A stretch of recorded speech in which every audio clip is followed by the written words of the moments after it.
Okay, I'm sure that there was something about the totems I could say, or about Ray fixing the fire totem, or something, but all I can focus on are dad jokes. Hi, Annoyed. I'm Dad. Welcome to the heart of the stories we tell. My name is Rob, and tonight I will be reviewing. Legends of Tomorrow, episode 13 of season 3, No Country for Old Dad. And it's a very dysfunctional, dark family, as most of the episode goes. Although we do also have the fact that we finally have Rick back on the time ship, and of course Wally from last week showing up again. So that my understanding is he's joining the crew. So that's cool. Overall, it was a good episode, but there were some things that I think we could work on. It was still dealing primarily with the fire totem that I guess is the one that was used to destroy the base, and we still had a little bit of remnant of Earth totem questions. All in all, the Legends has been much better coming back from break than it was before, and I'm still enjoying it.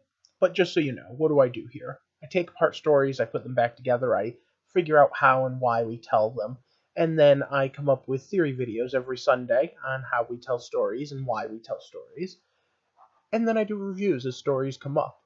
Well, in this particular case, we're talking about Legends, and if any of that sounds interesting, click the subscribe button because we're going to talk about totems. Totems, totems.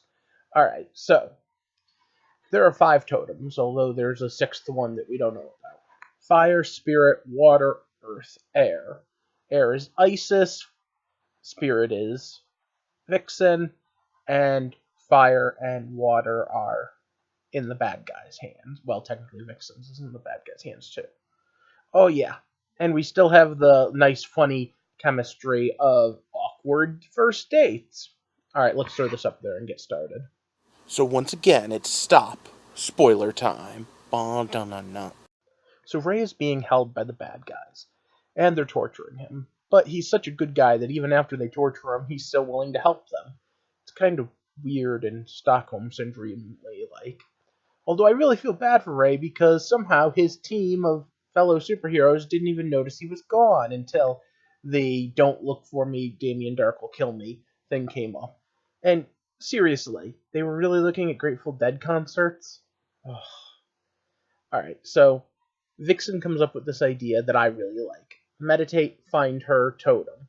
Of course, the problem is that right now, but then we have Wally go and put his foot in his mouth, which I have to say, as someone who's actually dealt with the idea of someone getting back with their ex right after you hear that they're broken up, I can understand the whole thing. Although I'm not quite sure why the phrase basic bitch was used.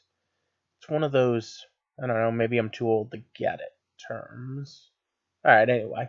So, while she's homing in on the totems, we have the Dark family going kinda nutsoid because Nora Dark has decided that she needs to prove to her father that she's as kick ass as he is. So she and Ray have gone off mission, which is really weird because why is Ray helping again? I mean, you'd think he would have run away first chance he got, tried to make contact with the Legends by sending his own message in a bottle, and no. I mean, seriously, he even points out the fact that if you create an anachronism, Dark would be calling the Legends to it by causing the anachronism. And of course, Sarah's looking for an anachronism, so why not just cause an anachronism? Speaking of Sarah, I'm not too fond of the whole, oh haha, we're being totally immature and don't know how to handle the fact that we're sleeping together thing. I was totally labeling her Kirk for the last couple of episodes, and instead she's, I don't know, one of the guys from uh, Big Bang Theory, maybe? I mean, come on. Look, both of these women probably have had multiple partners. They've had people that they've had to introduce to each other. I mean, come on. It's not that crazy. But alright, so it, the whole time thing is also kind of weird because they have this problem where Damien Dark looking for his daughter and Ray show up a day after they got there. And then there's the whole thing going on with, Wally's a speedster. Can't he time travel on his own? I kind of like the interactions he has while on this team, though. The same way I liked him when he was with Jesse. The playfulness, the, hey, I'm kind of just a kid, but I've got these cool powers, and cool stuff going on. And you know what? I really think that he's going to do well on this show. On the other hand, I'm not so sure I'm happy about having Rick back. There's a lot of things we could have done instead of that. I have to say that of all the characters from season one that I was happy to see get pushed off as the seasons went on, Rip was primarily one of them. I like him in the comics. The actor's a good actor, but it just doesn't fit. Speaking of actors that have been here since season one, Heatwave is hysterical. I especially love the fact that he stole the sunglasses of Richard Garcia, and then Wally, once a thief, always a thief. No, we kinda let him get away with these things here, and then we call them souvenirs, and Wally's like, oh, my bad. Again, I think that Wally's such a great add-on here, but while they're searching, there's this whole moment where the Dark family is still coming apart, and Nora feels that her father doesn't believe in her, and Ray has to play counselor, which again, yeah, alright, we're totally overplaying how good of a guy he is, because let's be honest, Damien Dark should not be getting help. He is a jerk and a bad guy. But either way, Ray is helping him be a better father, and we get a rather interesting story with the idea of the guy that created Cold Fusion wanting to see his daughter. Meanwhile, the totem bearers find that the green, or whatever they're going to call it in this, that connects the totems, has gone bad. And I'm sure that this is going to tie in when Constantine comes back. But something magical has started to mess around with the totems and make it so that they're less. So they're responding by making themselves more powerful. And at the same time, it's corrupting. So this has got to be malice. Malice? They even corrected the pronunciation of it on the episode. And I don't know if I could say it. Alright, so Ray finally figures out that by creating anachronisms, he calls the legends. So he blows a hole in the Berlin Wall. Unfortunately, that's the straw that broke the camel's back. Now, I do know that the entire concept of if you tear apart enough holes in time, that the bad guy comes out is a unique way to bring the legends in and have magic be the primary culprit. But I just feel so bad for Ray. I mean, come on. He's the straw that broke the camel's back when he finally figured out he could call for help.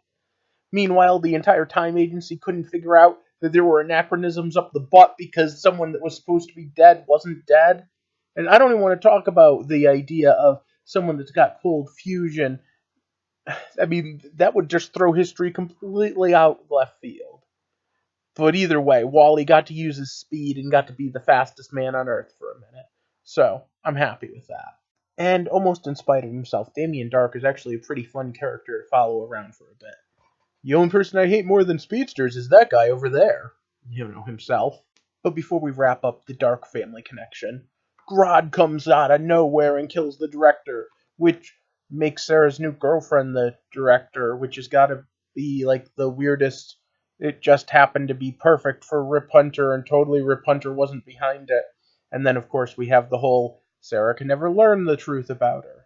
And then we also have the moment where Ray's accused of having the hots for Nora Dark, which is kind of funny if you think about it.